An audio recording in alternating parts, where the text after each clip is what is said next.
Merhaba, ben Nesibe. Yeşil Nil'den YouTube kanalına hoş geldiniz. Bu bölümde sizlerle Antep usulü patlıcan kebabı yani balcan kebabının tarifini paylaşıyorum. Çok kolay, 5 dakika içerisinde hazırlayabileceğiniz ve çok lezzetli bir ana yemek yapmak istiyorsanız bu tarif tam size göre. Umarım videoyu izlerken keyif alır, beğeni ve yorumlarınızı da benimle paylaşırsınız.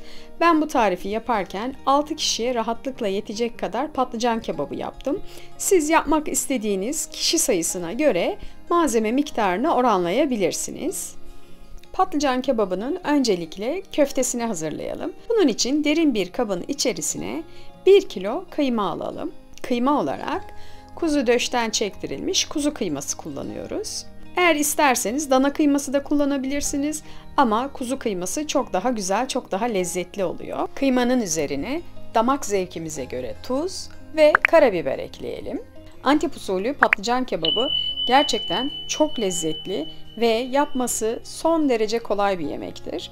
Patlıcan ve kıyma ile yapabileceğiniz belki de en kolay, en pratik, en hızlı ama lezzeti de bir o kadar güzel bir yemektir. Ama bazı önemli püf noktaları var. Bunlardan ilki kullandığınız kıymanın yağlı bir kıyma olması. Kıymanız en az orta yağlı olsun. Kesinlikle lezzeti çok daha güzel olacak. Balcan kebabınızın çok lezzetli olması için ikinci önemli püf noktası da kullandığınız kıyma eğer zırh kıymasıysa çok güzel sonuç alırsınız. Zırh kıyması bulamazsanız mümkünse kasabınızdan kıymanızın tek çekim olmasını isteyin. O zaman da çok güzel sonuç alırsınız. Ama benim yaşadığım yerde zırh kıyması ya da tek çekim kıyma bulmak zor olduğu için ben normal kuzu kıyma kullandım. Yine Antep'teki kadar güzel balcan kebabı yapmak için önemli püf noktalarından bir tanesi de kıymaya kesinlikle tuz ve karabiberden başka hiçbir şey katmamaktır. Çünkü tuz ve karabiberden başka baharat katarsanız o baharatlar kıymanın yani etin tadının önüne geçer. O zaman o kadar güzel olmuyor. Balcan kebabı yaparken yumurta, salça, soğan bunların hiçbirisini katmıyoruz. Çünkü bunları kattığımız zaman balcan kebabının köftesi sertleşiyor ve tadı farklılaşıyor. Sadece tuz ve karabiber ekliyoruz ve çok fazla yoğurmuyoruz. Eğer köfte harcını çok fazla yoğurursak o zaman yine köftemiz nispeten daha sert olacaktır. Sadece tuz ve karabiberle karışacak kadar yoğuruyoruz. Çok fazla normal anne köftesi yapar gibi yoğurmuyoruz. Köfte harcını böyle hazırladıktan sonra bir kenara alalım. Kıyma ile ilgili püf noktalarından bahsettim. Şimdi gelelim patlıcanla ilgili püf noktalarına. Antep'te, Urfa'da hangi kebapçıya gitseniz patlıcan kebabı yediğinizde hep aynı tarz patlıcanla karşılaşırsınız. Uzun ama etli patlıcanlarla. Bu özel patlıcanın adını ben bilmiyorum ama o patlıcanı biz bulamasak da evlerimizde patlıcan kebabı yapabiliriz. Bunun için mümkün olduğunca etli ve uzun patlıcan bulmamız gerekiyor. Yani kemer patlıcan ya da karnıyarık patlıcanı gibi ince patlıcanlar değil ama bostan patlıcanı gibi tamamen de yuvarlak patlıcanlar değil. Hem etli olmalı hem uzun uzun olmalı. Bulabildiğiniz en uzun ve etli patlıcanları Antep kebabı yaparken kullanabilirsiniz. Ben 1 kilo et için yaklaşık olarak 1 kilo 400 gram patlıcan kullandım. Tabii ki et ve patlıcanın oranları sizin kendi zevkinize göre değişir. Patlıcanların sap ve baş kısmını bıçakla kestikten sonra patlıcanlarımızı kalın kalın doğrayalım. Gördüğünüz gibi bayağı kalın doğruyorum. Çünkü Antep kebabında patlıcanları ince doğrarsanız patlıcanlar kaybolur ve o zaman o kadar güzel olmaz. Orijinal Antep kebabında da patlıcanlar iri iridir. Böylelikle patlıcan pişerken kaybolmadığı için dürümün içerisinde patlıcanı da etinizle birlikte afiyetle yersiniz. Bütün patlıcanları böyle kalın kalın doğrayalım ve yuvarlak bir alüminyum ya da bakır tepsi alalım. Hazırladığımız köfte harcından istediğimiz büyüklükte parçalar alalım.